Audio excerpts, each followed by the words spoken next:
talent of this Italian artist of the early Renaissance won the hearts of his contemporaries, but he remained forgotten by posterity for a long time. The world remembered the great painter Sandro Botticelli and his inspiring images only 3 centuries after his death.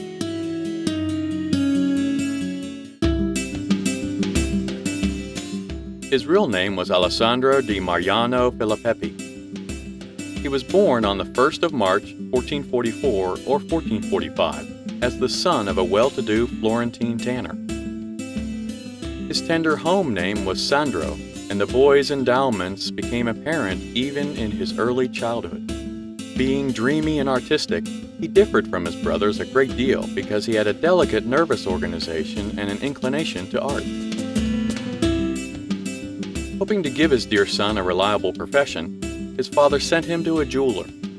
Sandro learned to draw and mix paints with gold there. It was useful for him later when he became an artist.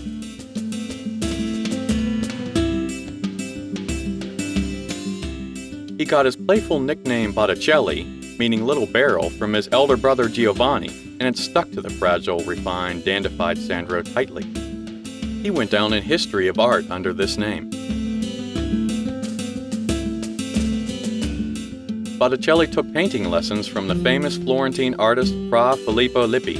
Later, he worked at the workshop of the sculptor Verrocchio.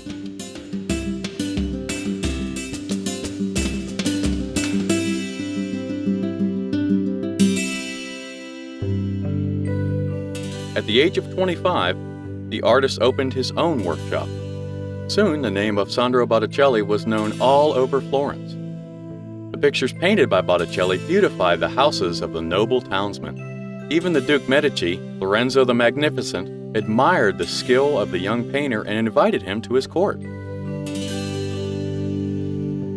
1476 to 1477, Botticelli created The Adoration of the Magi, a peculiar group portrait of the Medici sitting at the feet of the Virgin. This picture is the greatest wonder, and it is really perfect in color, design, and composition. Giorgio Vasari wrote about this work in his Lives of the Artists.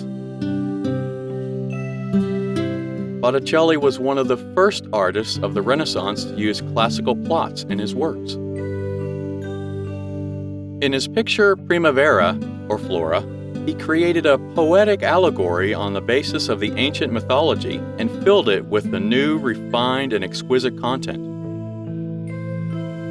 In 5 years after creating Flora, Botticelli painted The Birth of Venus, a picture which, in his opinion, was a companion piece to it. The artist created the image of the ideal feminine beauty in which the features of the ancient Venus combined with the image of the Christian Madonna. At the same time, beauty in painting was not the aim for Botticelli. It was only the way to express his emotions. The spirituality of his characters, the harmonious coloring, mythological scenes, and motifs of landscape distinguished Botticelli from his predecessors and teachers. Botticelli's fame spread beyond the boundaries of Florence. In 1481, Pope Sixtus IV invited the artist to Rome to fresco the walls of the Vatican's new chapel.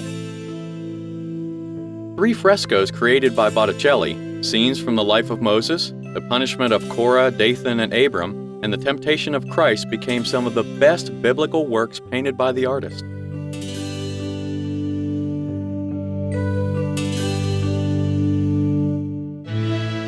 In the beginning of the 1490s, the cloudless life of the brilliant Florence changed into the gloomy age of the Reformation.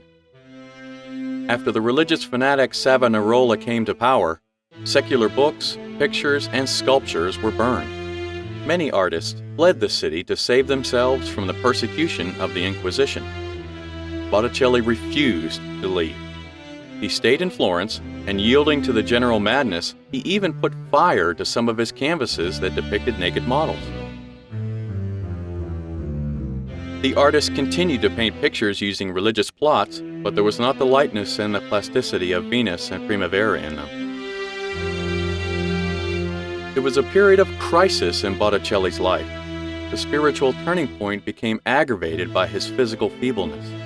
Sandro, who was active and slim, could hardly walk even with 2 canes.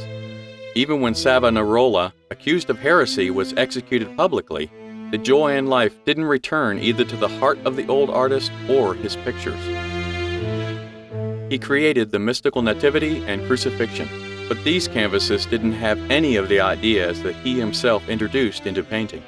To reproduce form, color, and space, the artist used the methods known for 100 years.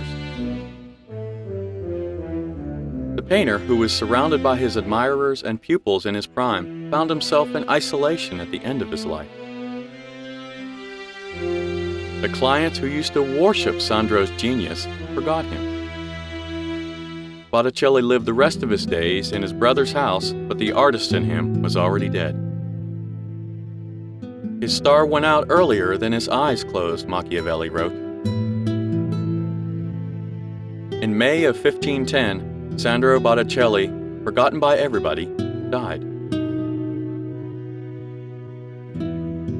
3 centuries had passed before Botticelli's great works were revealed to the world again by the Pre-Raphaelites, who were charmed by the graceful figures, frozen plasticity of the bodies, and beautiful eyes that looked at them from the pictures of the great Florentine.